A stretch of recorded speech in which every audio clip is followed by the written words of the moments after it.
ವರುಣನ ಕೃಪೆ ಕಿಚ್ಚು ತಣಿಸಿದೆ ಜೀವನದಿ ಕಾವೇರಿ. ಅತಿ ಹೆಚ್ಚಾಗಿ ಮಳೆ ಆಗ್ತಾ ಇದೆ. ಹಾಗಾಗಿ ಕಳೆದ 3 ದಿನಗಳಿಂದ ಆಗ್ತಾ ಇರುವಂತಹ ಮಳೆಯಿಂದ ಈಗ ಕಾವೇರಿ ನದಿಯಿಂದ ಅತಿ ಹೆಚ್ಚಾಗಿ ನೀರು ಈಗ ಹರಿತಾ ಇರುವಂತದ್ದು. ಕೇರಳ ವಯನಾಡು ಪ್ರದೇಶದಲ್ಲೂ ಕೂಡ ಭಾರಿ ಮಳೆ ಆಗ್ತಾ ಇದೆ.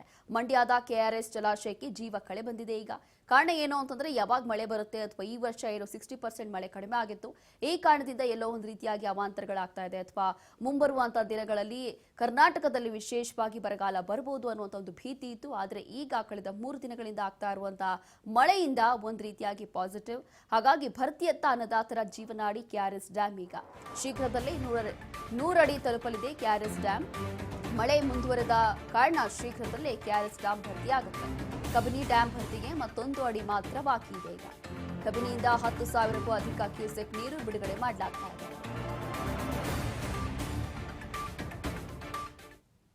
ವರುಣನ ಕೃಪೆ ಕಿಚ್ಚು ತಣಿಸಿರುವಂತಹ ಜೀವನದಿ ಕಾವೇರಿ. ಹಾಗಾಗಿ ಕಳೆದ 3 ದಿನಗಳಿಂದ ಆಗ್ತಾ ಇರುವಂತಹ ಮಳೆಯಿಂದ ಈಗ ನೀರಿನ ಮಟ್ಟ ಏನಿದೆ ಸ್ವಲ್ಪ ಅದು ಏರಿಕೆ ಆಗ್ತಾ ಇದೆ ದಿನ ಕಳೆದಂತೆ.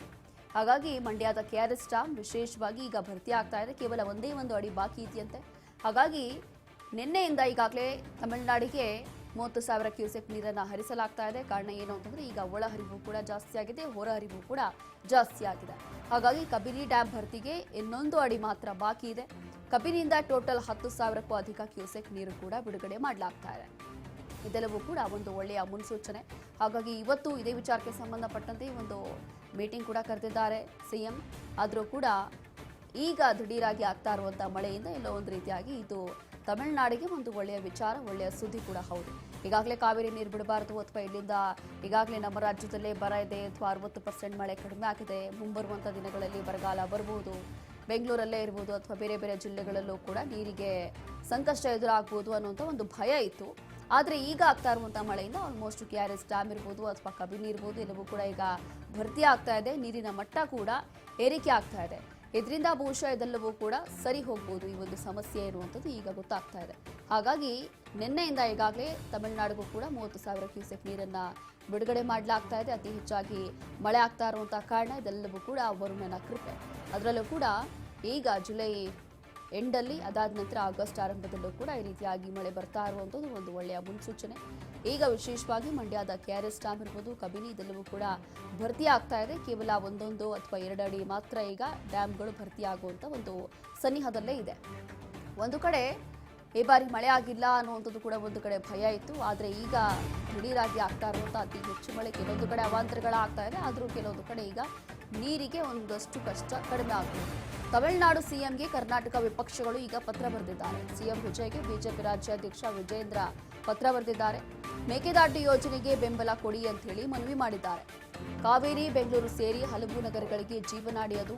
ಮೇಕೆದಾಟು ಯೋಜನೆಯಿಂದ ಕುಡಿಯುವ ನೀರಿಗೆ ಪ್ರಯೋಜನ ಆಗುತ್ತೆ. ಹೀಗಾಗಿ ಮೇಕೆದಾಟು ಯೋಜನೆಗೆ ಸಹಕಾರ ಮಾಡಿ ಅಂತ ಹೇಳಿ ವಿಜೇಂದ್ರ ಪತ್ರ ಬರೆಯುವ ಮೂಲಕ ಈ ರೀತಿಯಾಗಿ ಮನವಿ ಮಾಡಿದ್ದಾರೆ. ಅನಾವೃಷ್ಟಿಯಿಂದಾಗಿ ರೈತರು, ಸಾರ್ವಜನಿಕರಿಗೆ ಸಂಕಷ್ಟ ಎದುರಾಗ್ತಾ ಇದೆ. ಮಾತುಕತೆ ಅಥವಾ ಸಾಮರಸ್ಯದಿಂದ ಕಾವೇರಿ ವಿವಾದವನ್ನು ಬಗೆಹರಿಸಿಕೊಳ್ಳೋಣ. ಸಿಎಂ ವಿಜಯ್ಗೆ ಈ ರೀತಿಯಾಗಿ ಬಿಜೆಪಿ ರಾಜ್ಯಾಧ್ಯಕ್ಷ ಬಿವೈ ವಿಜೇಂದ್ರ ಬರೆದಿರುವಂತಹ ಪತ್ರ. ಕಾರಣ ಏನು ಅಂತಂದ್ರೆ ಈ ಒಂದು ಮೇಕೆದಾಟು ಯೋಜನೆ ವಿಚಾರದಲ್ಲಿ ಈಗಾಗಲೇ ತಮಿಳುನಾಡು ಸಿಎಂ ಆಗಿರುವಂತಹ ವಿಜಯ್ ಪ್ರಧಾನಿ ನರೇಂದ್ರ ಮೋದಿ ಅವರಿಗೆ ಪತ್ರವನ್ನು ಬರೆದಿದ್ದಾರೆ. ಅಂತಂದ್ರೆ ಮೇಕೆದಾಟು ಯೋಜನೆ ವಿಚಾರಕ್ಕೆ ಸಂಬಂಧಪಟ್ಟಂತೆ.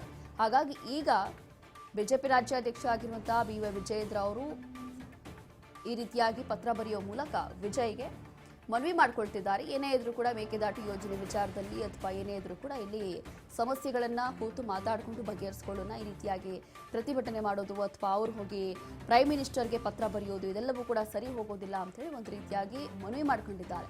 ಕಾವೇರಿ ವಿವಾದವನ್ನು ಬಗೆಹರಿಸಿಕೊಳ್ಳೋಣ ಅಂತ ಹೇಳಿ ಈ ರೀತಿಯಾಗಿ ಬಿಜೆಪಿ ರಾಜ್ಯಾಧ್ಯಕ್ಷ ಬಿವೈ ವಿಜೇಂದ್ರ ಅವರು ಬರೆದಿರುವಂತಹ ಒಂದು ಪತ್ರ.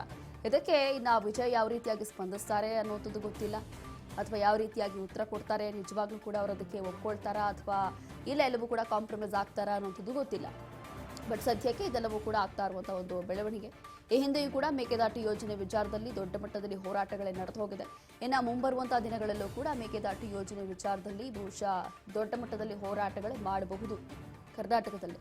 ಹಾಗಾಗಿ ಇದೆಲ್ಲವೂ ಕೂಡ ಇಲ್ಲಿಗೆ ನಿಲ್ಲಿಸಿ ಎಲ್ಲವೂ ಕೂಡ ಸರಿ ಹೋಗಲಿ, ಅಥವಾ ಅದೇನು ವಿವಾದ ಇದೆ, ಅದೇನು ಸಮಸ್ಯೆ ಇದೆ ಎಲ್ಲವೂ ಕೂಡ ಸರಿ ಮಾಡಿಕೊಳ್ಳೋಣ ಅಂತ ಹೇಳಿ ಈ ರೀತಿಯಾಗಿ ಪತ್ರವನ್ನು ಬರೆದಿದ್ದಾರೆ.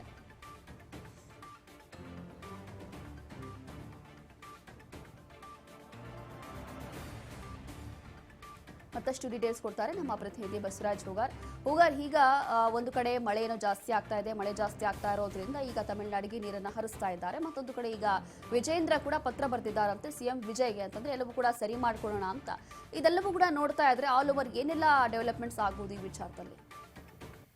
ರೋಷನ್, ಈಗಾಗಲೇ CWMA ನೀಡಿರ್ತಕ್ಕಂತಹ ಆದೇಶದ ಹಿನ್ನೆಲೆಯಲ್ಲಿ ಕೆಲವೊಂದಿಷ್ಟು ಚರ್ಚೆಗಳು ಕೂಡ ಆಗ್ತಾ ಇದೆ. ಸಿಎಂ DK ಶಿವಕುಮಾರ್ ಅವರು ಯಾವೆಲ್ಲ ನಿರ್ಧಾರ ತೆಗೆದುಕೊಳ್ಳಬೇಕು ಅನ್ನುವಂಥದ್ದು. ಒಂದು ಕಡೆ ರಾಜ್ಯದ ರೈತರ ಒಂದು ಹಿತರಕ್ಷಣೆಯೂ ಕೂಡ ಮುಖ್ಯವಾಗಿರ್ತಕ್ಕಂಥದ್ದು. ಅದರ ಜೊತೆಗೆ ಈಗ ಮುಂದಿನ ಕಾನೂನು ಹೋರಾಟದಲ್ಲಿಯೂ ಕೂಡ ಅದನ್ನು ಕೂಡ ನೋಡ್ಕೊಳ್ಬೇಕಾಗಿರ್ತಕ್ಕಂಥ ಅನಿವಾರ್ಯತೆ ಕೂಡ DK ಶಿವಕುಮಾರ್ ಅವ್ರಿಗೆ ಇರುವಂಥದ್ದು. ಇದರ ನಡುವೆ ಇದೀಗ ಒಂದ್ ಕಡೆ ಮಳೆ ಕೂಡ ಆದಂತ ಹಿನ್ನೆಲೆಯಲ್ಲಿ ಒಳಹರಿವು ಕೂಡ ಹೆಚ್ಚಾದಂತ ಹಿನ್ನೆಲೆಯಲ್ಲಿ ಕೆಲವೊಂದಿಷ್ಟು ಕಬಿನಿ ಜಲಾಶಯ ಕೂಡ ತುಂಬಿರ್ತಕ್ಕಂಥದ್ದು. ಹಾಗಾಗಿ ನೀರಿನ ಪ್ರಮಾಣ ಬರ್ತಾ ಇದೆ, ಯಾವುದೇ ರೀತಿ ಸಮಸ್ಯೆ ಆಗೋದಿಲ್ಲ ಅನ್ನುವಂಥದ್ದು ಒಂದ್ ಕಡೆ ಆಗ್ತಾ ಇದೆ.